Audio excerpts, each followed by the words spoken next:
Dear colleagues, I'm Professor Eduard Ivanov, a frequent visiting lecturer at the International Anti-Corruption Academy in Luxembourg, Austria. I'm glad to introduce you a first IACAS online course on the use of anti-corruption compliance standards and guidelines for designing and implementing an anti-corruption compliance program. In my first lecture, I have provided you with a general overview of international anti-corruption compliance standards and guidelines. Today, I'm going to discuss how to use these standards and guidelines in real life. How these recommendations can help you to design an anti-corruption compliance program and to implement an effective anti-corruption compliance management system in your company. There are several steps to be taken before you start drafting your anti-corruption policies and other corporate documents. You should assess the risk of corruption in your company.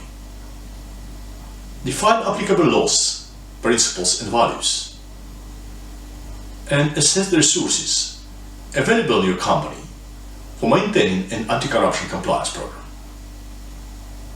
The risk assessment is the first step in the process of designing an anti-corruption compliance program, and it is a topic of my lecture today.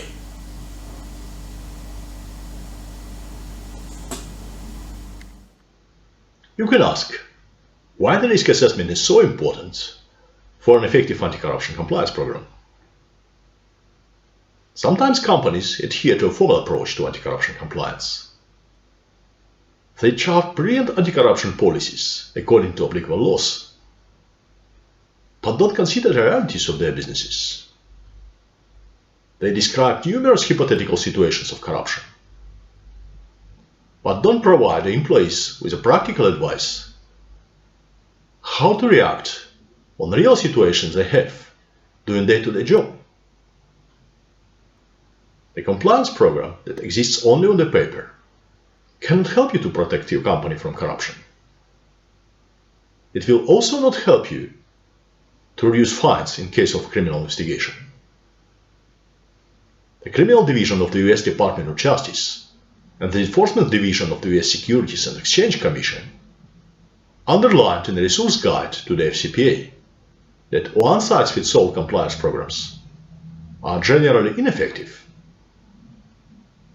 In the guidelines published by the UK Ministry of Justice, the proportional procedures and risk assessment were included in the list of key principles that companies should consider when designing anti-bribery compliance programs.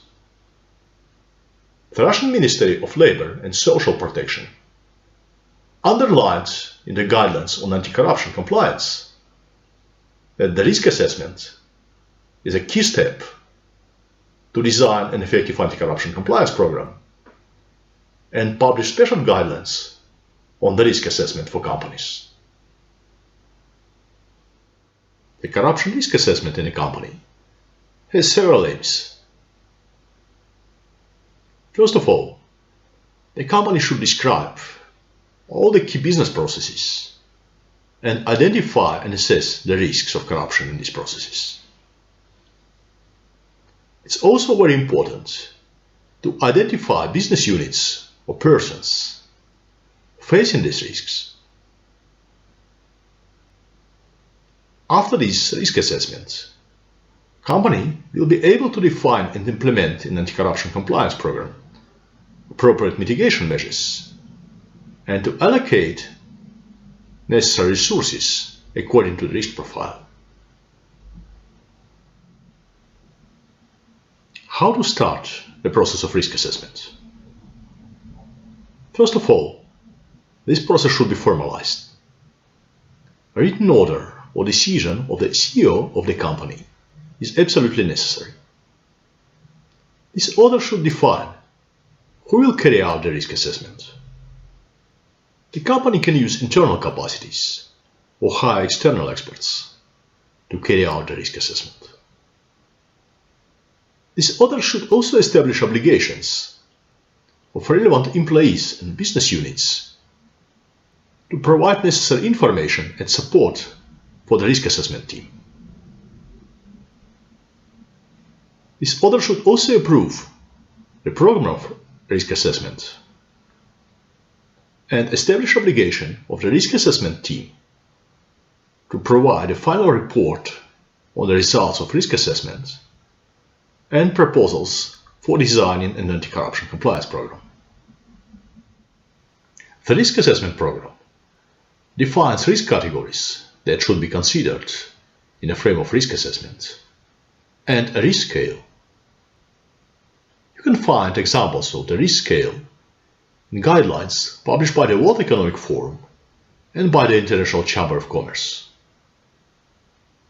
The risk scale should consider an impact of occurrence and a probability of occurrence.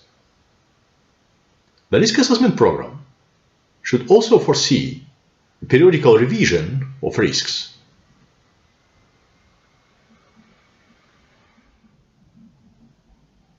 There are several risk categories that should be included in the risk assessment program.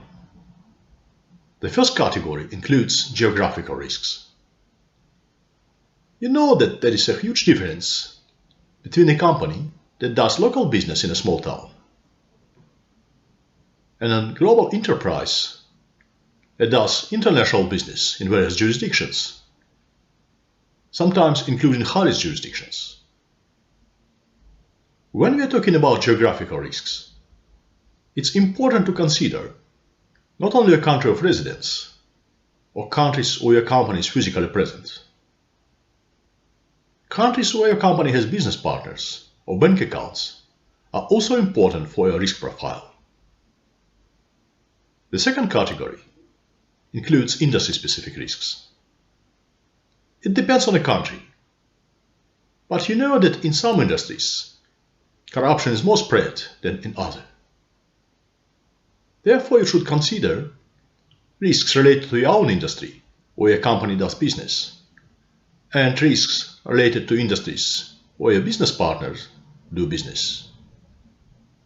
The International Anti-Corruption Compliance Standards and Guidelines also recommend to consider risk in your business processes, risks related to the business model of your organization, risks related to personnel, and finally, risks related to your organizational culture and to an incentive system of your company.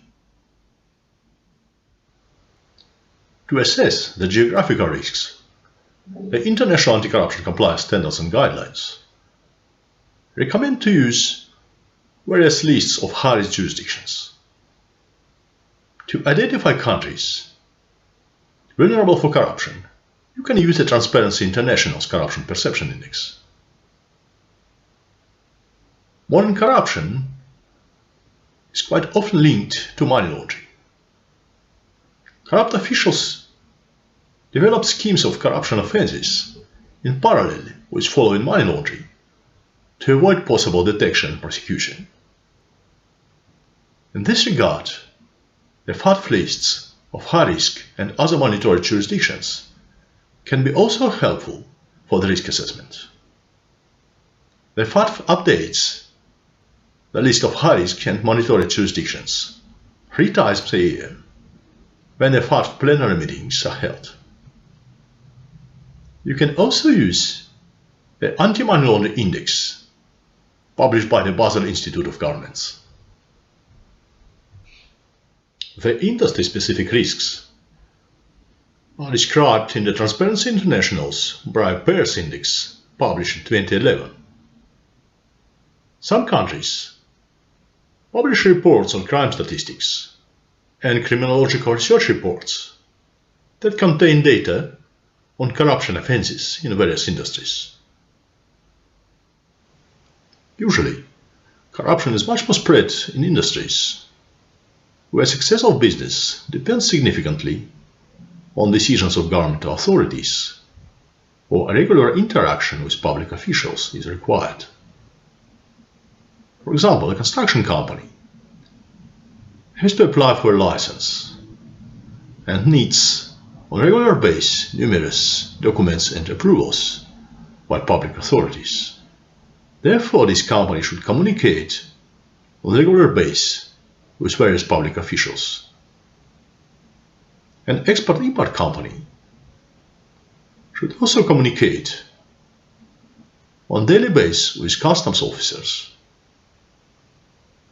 Some businesses, for example in the military sector, depend significantly on decisions of government authorities and on public policy. In some countries, governments provide financial support to particular sectors, for example, agriculture sector. Therefore, companies that do business in the agriculture sector should also apply for funds, and in many cases, the success of this business depends, in some seasons, only on good relationships with government authorities and on the financial support by the government.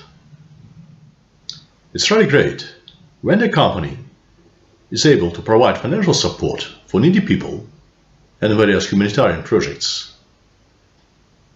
But it's very important to have a transparent selection process and a system of financial reporting. The due diligence of insurers that apply for funds is absolutely necessary. The company has to be sure that the NGO that receives financial support is not under control of a public official who can take decisions related to the company's business. Participation in the political financing can pose a serious risk and should be also absolutely transparent. The International Anti-Corruption Compliance Standards and Guidelines measure specific business processes that are more vulnerable for corruption than others.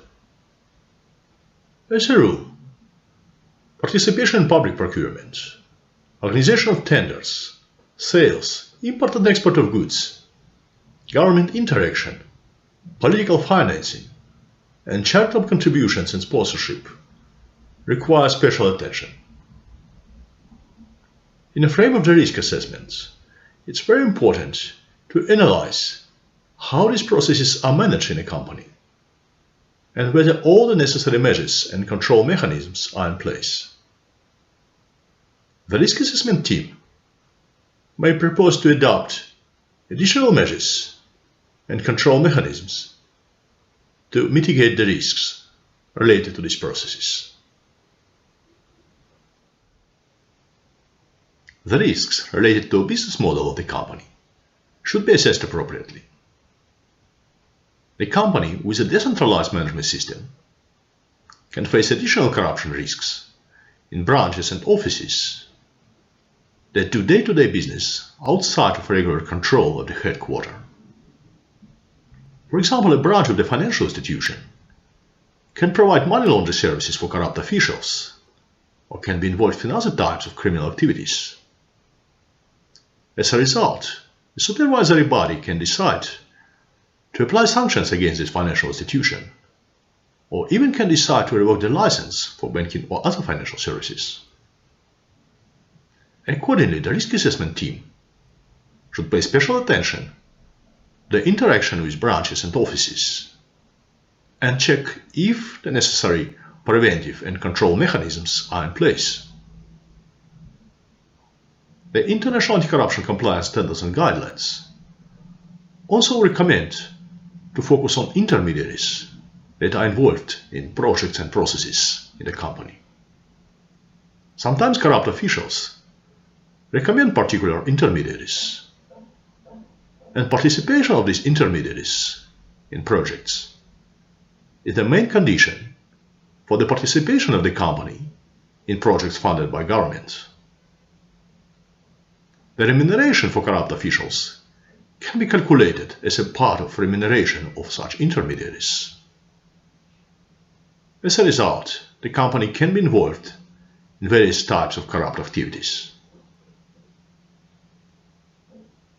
It is also very important to analyze all business partners, such as subcontractors, if the company participates in large business projects. Sometimes the company can sign a contract with a company that looks absolutely clean and all the documents are very well prepared.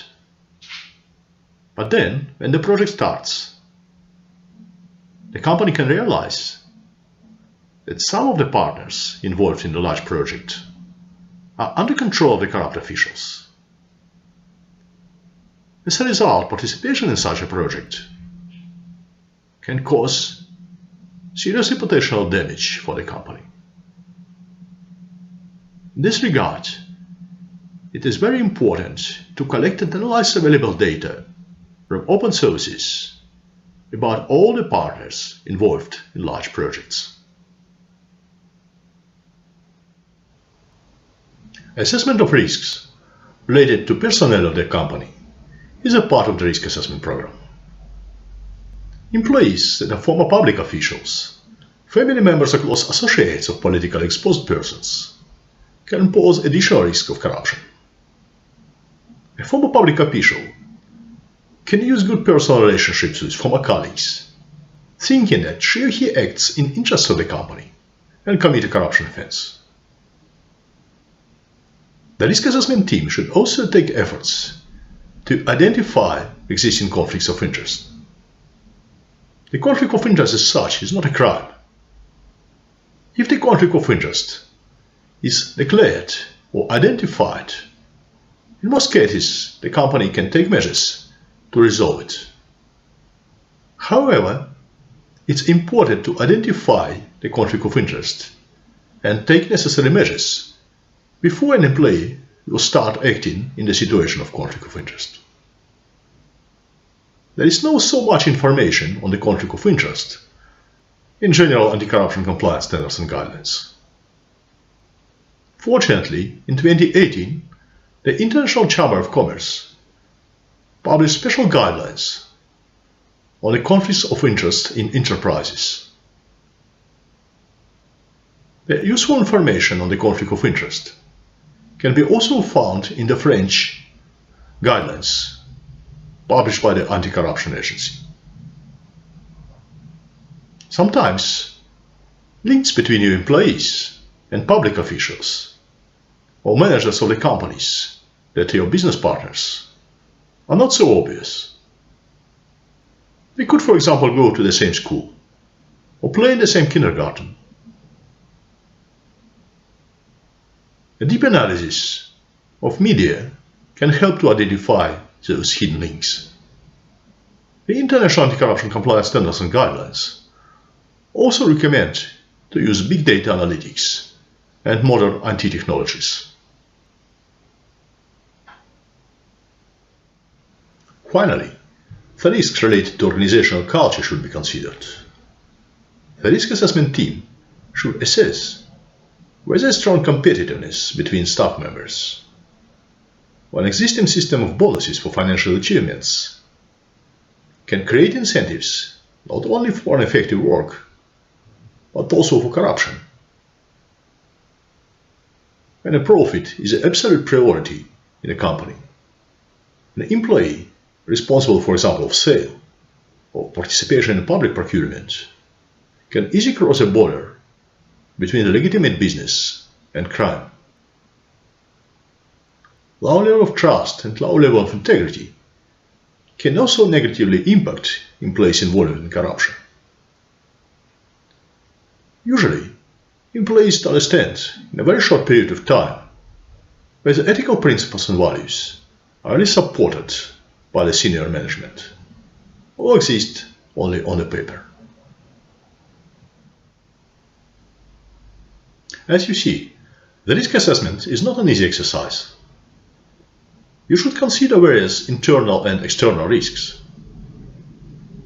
You should describe and analyze your business processes and identify weak points. You should collect and analyze data related to your business partners and projects in which your company participates. As you see, there is a lot of work to do.